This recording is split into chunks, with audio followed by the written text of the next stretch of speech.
What's going on, y'all? It's your boy Alex. Shout out to the Elite Fleet. Make sure you like and subscribe so you can become a member of the Elite Fleet. And today I want to talk about how semen retention is more valuable to young men than MGTOW is and why. First of all, before I really start to break this down, I want to start with this. You cannot build a YouTube platform off of either movement alone. Because if you started a channel and the channel was about semen retention and all you talked about was semen retention, it would simply be, listen, when you bust nuts, you lose energy and it lowers your spiritual aurora. So contain your seed and save it so you can use it to be more successful in life. And that would be it. That's the end of your message. You couldn't keep producing content if that's all you had to say. Same thing with MGTOW. You would just say, hey, you should be a bachelor, focus on yourself, get your money right, and live your best life. And that would be it.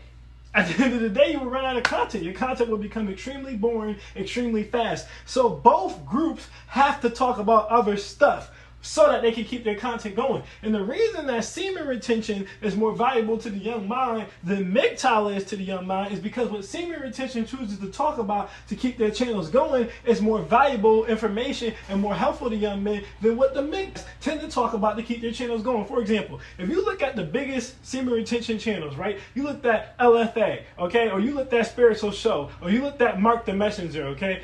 If you looked at any of their channels, you would see that when they're not simply talking about the power of retaining and how you keep your zinc and how you keep your spinal fluid and how you keep your energy and your spiritual aurora up, they start to talk about the dangers of pornography, which is all true, and how it rewires your brain and how it could lead into homosexuality and how it could lead to erectile dysfunction, which is all true. A lot of these guys, they work out. They post motivational workouts. They have workout accountability camps. They show you themselves working out. A lot of these guys promote marriage.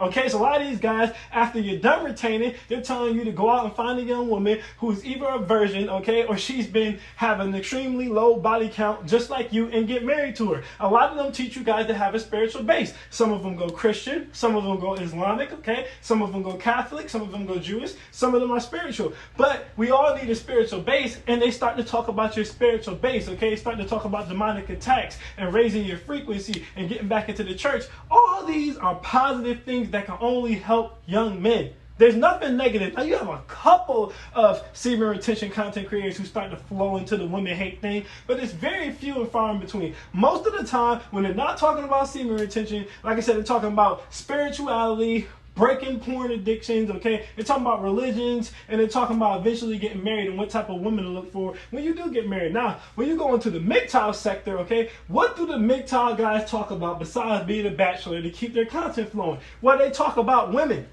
But they talk about women in a completely negative light. Now, I want you guys to understand something. Am I a big fan of MGTOW? No. But I am not a 40-year-old man who's been divorced straight to hell, okay? If I was Better Bachelor, for example, and I've been married and divorced twice to the point where I was living out of a bus, and luckily my YouTube career took off, so now I'm good, I would be pissed at women and preaching the MGTOW message too, okay? If I was CGA and I was divorced by a white woman to hell to the point where I was living out of my car, and luckily my YouTube channel took off, so now I'm in a better position, I would preach MGTOW too. If I was Sandman, I would probably preach MGTOW too. But here's the thing. What you guys fail to realize is all these MGTOW content creators have already been married.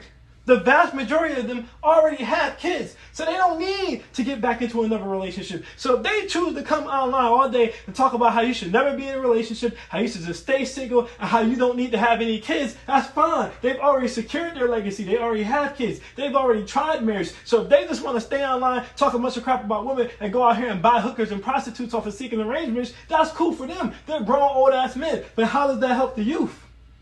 How does that help the youth? The youth, if you're between the ages of 13 and 25, you don't have kids. You've never been married. You've never even tried the family thing. So what good would it do you to consume content that's all negative about how you shouldn't be married and how you shouldn't have kids? I've seen some MGTOW content creators even go as far as to say, oh, you don't got no legacy. What are you passing on? Just don't have any kids. How are you going to tell men not to have kids? If you have any type of spiritual base, and it doesn't matter what religion you practice, they all tell you should be fruitful and multiply. At the end of the day, if we stop making kids, we cease to exist on this planet. So how are you going to tell young men that they shouldn't have kids because it didn't work out for you and it didn't work out for your wife? And then all the statistics, it's not that there's no truth in MGTOW, it's just that it's a lot of skewed truth in MGTOW. Like, for example, you always hear, oh, 50% of marriages end in divorce. How come they never talk about the other 50%? How come they never acknowledge the other 50%? And then when they do, they'll say silly stuff because there's no statistic for any of this. They'll say, oh, trust me, I know most people who stay in marriages only stayed in the marriage because they're scared to lose their money, or they only stayed in the marriage because they didn't have no choice. They're not happy. How can you say that when you can go on YouTube right now and you can look at various YouTube vloggers who are very happy in their marriage and they killing the game, okay? You can look up Tori and Chad Masters. You can look up Kylan and Kayla. You could look up Julia and Hunter. You could look up the Ellises, the Val and Kadeem Ellis. And you'll see plenty of examples. Matter of fact, you can just type in married vlogs on YouTube and you'll see plenty of examples of people out here happily married with beautiful families and nice houses getting to the bag together, okay? You can look at your favorite celebrities, okay? Steph Curry and Aisha Curry, LeBron James and Savannah James, Chris Paul and his wife, and you will see a whole bunch of examples of successful couples. And even in real life, I know plenty of people who are married and happy. My man Jamal got married during the pandemic.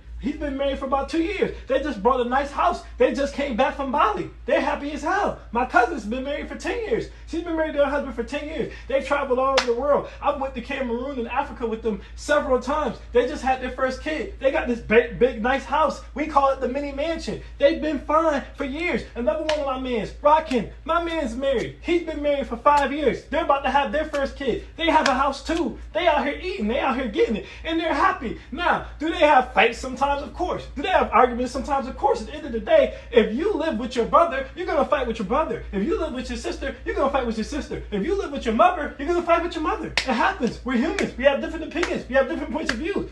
But you work that out. They're still eating together. So to sit here and say, oh, those 50% that are still together, they're not happy, that's cat. That's cat.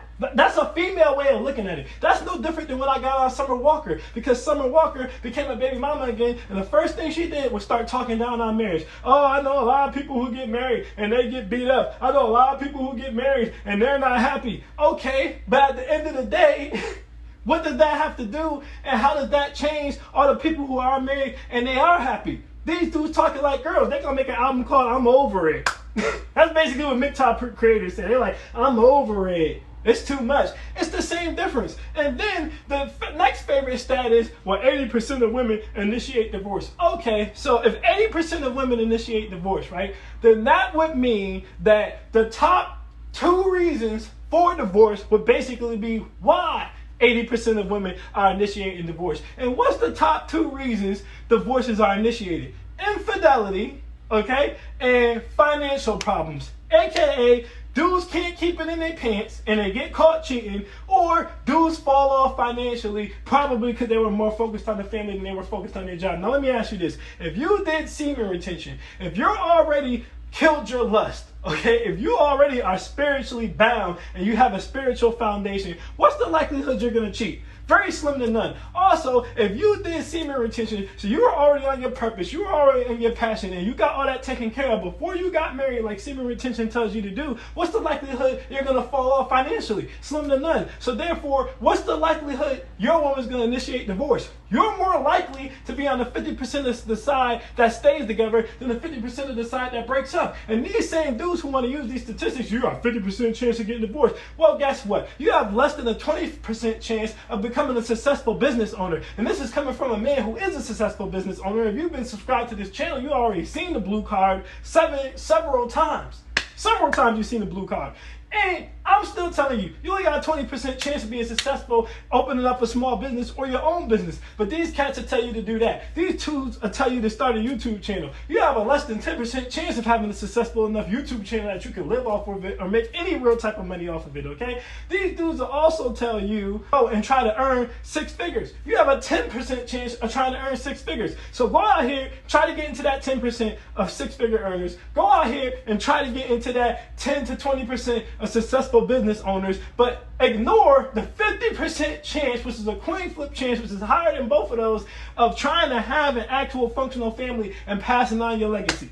Now, these dudes will go as far as to go out here and watch TikToks of women where they're literally joking and taking it serious. Oh, you see, she said that she wish she could just go out and drink with her girls and start taking care of her kids. Women hate being in the house with their kids. You really think women hate their kids? It's a goddamn TikTok. Dudes just see women on TikTok talk about some, oh, I've been thinking about sucking some D for a stack, and be like, oh, look, see, they say they sucking D for a stack. They're all selling it. These dudes will go out and make a seeking arrangements account. And let me tell you guys about seeking arrangements. You have to pay to even be on seeking arrangements. Not only do you have to pay to be on seeking arrangements is basically a brothel. Everybody knows that seeking arrangements is basically a brothel. So how can you pay for a membership to the brothel, and then you meet a young girl, and you pay to take this young girl on a date, and you pay to sleep with this young girl, then you come back, and then you tell the youth, oh, all your girls are on seeking arrangements, which is not only a lie, but you're a trick. How can you be a trick and then complain about the hoes? I repeat, how can you be a trick and then complain about the hoes? At the end of the day, you're a sugar daddy. You're going to run into sugar babies. Why would you take sugar babies on a site that you paid for and use that as an example of why dudes shouldn't get married? What sense does that make? Again, it's the Summer Walker argument. Oh, there's some dudes out here cheating all the time, so I'm over it. There's some women out here who are sugar babies, so I'm over it. How does that help the youth? How does that help the youth? At the end of the day, guys, they'll tell you, oh, women don't do anything positive for you. Women don't help you out with anything. I've had women help me out with my business. I've had women take me to concerts. I've had women take me to sporting events. I've had women come through cook. I've had women come through clean. They tell you women aren't submissive no more. That is cap. I've had women do all that stuff. As a matter of fact, it's a woman taking me to a concert tonight, and she paid for the concert. So, as a young man, as a youth in this generation, if you haven't actually went out here and experienced women and dealt with women and been in a relationship or even tried it out, how do you know which side you're going to be on? How do you know if you're going to be in the 50% of the side where it's a successful relationship and y'all buy houses and y'all have a nice family and y'all conquer the world, or if you're going to be in the 50% of the side where you get divorced and you get put on child support or you get put on alimony? How would you know when you're that young, when you haven't even tried it? You haven't even had a relationship yet.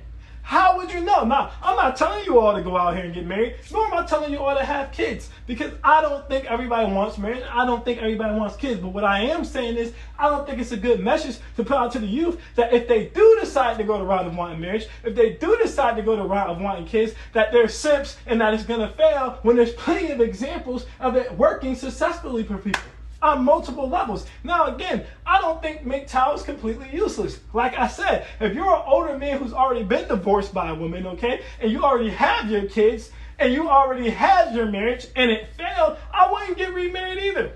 I repeat, I wouldn't get remarried either. I'd be like, the hell with it.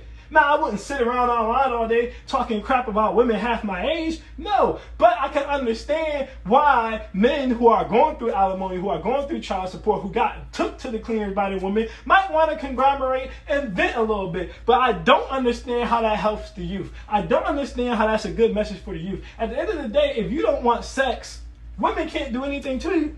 I repeat, if you don't want sex, women can't do anything to you. So if you're coming from semen retention, right? If you're coming from retaining, what the hell can a woman do to you? What can she do to you? If you're looking for a woman with an extremely low body count or a virgin, you've got your life together, you're retaining your seed, so you're not operating off the lust, so you don't even care about the IG models and the hoes. What can a woman do to you? The only way she could get to you is by proving her actual worth, which I tell you guys all the time. What is she bringing to the table? What is she willing to do? Is she submissive? Is she smart? Okay, what is she going to feed into your kids? You can look at that because you're not operating out of lust. See, what a lot of MGTOW dudes won't tell you is their marriages failed because they went into their marriages out of lust. They went into their marriages into a lot of things that wasn't based on spirituality, that wasn't based on that real. But they don't want to talk about that. They could talk about that. They could make content and say, this is why I think my marriage failed. This is what she did wrong. This is what I could have did better. But instead, they want to attack women. And there's a big market for attacking women. And that's fine if that's what they want to do. But I don't think that's a good message for the youth. I don't think that that helps the youth. I don't think that the youth should be let to feel that they're in the matrix or they're stuck at the end of the day, or they're a simp because they want a relationship. It's basically human nature to want a relationship. At the end of the day, we're supposed to be fruitful and multiply. What you gonna be by yourself your whole goddamn life? Come on, son. And realistically, like I said, all these MGTOW dudes, they're still dealing with women. They just tricking. So again, why would I tell a young dude to trick when he has the chance of being in a successful relationship? He doesn't know if it's going to fail yet or not. Again, if you're a 40-something-year-old man and you've tried this and it failed, okay, go trick. You don't want to take the risk again. But why would I tell somebody who's 13 to 24 when I know they might be like me and women might do whatever they ask of women to do, and they could have that the same way? Why would I tell them, yo, don't even try it because there's no chance that it could work out? That's not a good message for the youth. So at the end of the day, in my opinion, the youth should be focused on semen retention channels, and then when they're ready to get into a relationship, they should move on to channels like this, or they should move on to channels like Stefan Speaks, or they should move on to channels where people are giving them relationship advice so they can put themselves in the best position to have a successful relationship and end up on the other side of the 50. They should not be watching MGTOW channels because they don't have enough life experience yet, because they have not been burnt yet. They should not be living their life in fear of another man's experience. I repeat, they should not be living their lives in fear of another man's experience when these guys haven't been divorced, these guys haven't been on child support, they haven't even felt what it's like to have their own kids or to attempt to raise their own kids. They have not had these experiences. They deserve the right to go through these experiences themselves. MGTOW should be for dudes who already had that experience, not dudes who haven't had any experience yet. That's my opinion. That's why I think semen retention is better. I am Alex and I am out. Peace.